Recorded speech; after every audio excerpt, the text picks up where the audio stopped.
જોઈ રહ્યા છો ગુજરાત બુલેટિન ન્યૂઝ. હવે જોઈએ અગત્યના સમાચાર.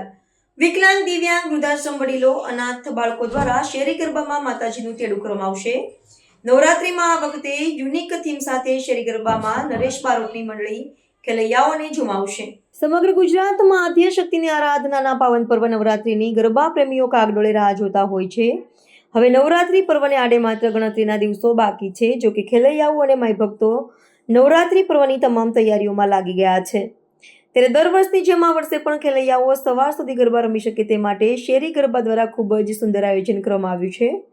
શેરી ગરબા આ વર્ષમાં તેમના ગરબા સિટીના પ્રાર્થના ઉપવન ખાતે આશરે 2 લાખ સ્ક્વેર ફૂટની જગ્યામાં 30,000 લોકો રમી શકે તેવી તૈયારી સાથે કરવામાં આવી રહ્યા છે. શેરી ગરબામાં આ વખતે ગામડાની થીમ પર લીંપણવાળા ડેકોરેશન તૈયાર કરવામાં આવ્યા છે. સાથે પ્રાર્થના ઉપવન જેવી વિશાળ જગ્યામાં શેરી ગરબા વિવિધ વેરાયટીના ગરબા સાથે 3 સ્ટેજ લઈને આવી રહ્યા છે.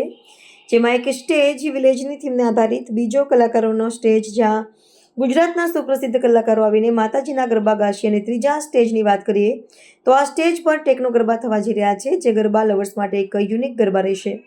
સાથે આ ટેકનો ગરબામાં ખેલૈયાઓને ઝુમાવવા સુપ્રસિદ્ધ નેશનલ અને ઇન્ટરનેશનલ કલાકારો દ્વારા ખેલૈયાઓને એનર્જેટિક ગરબા પણ રમાડવામાં આવશે.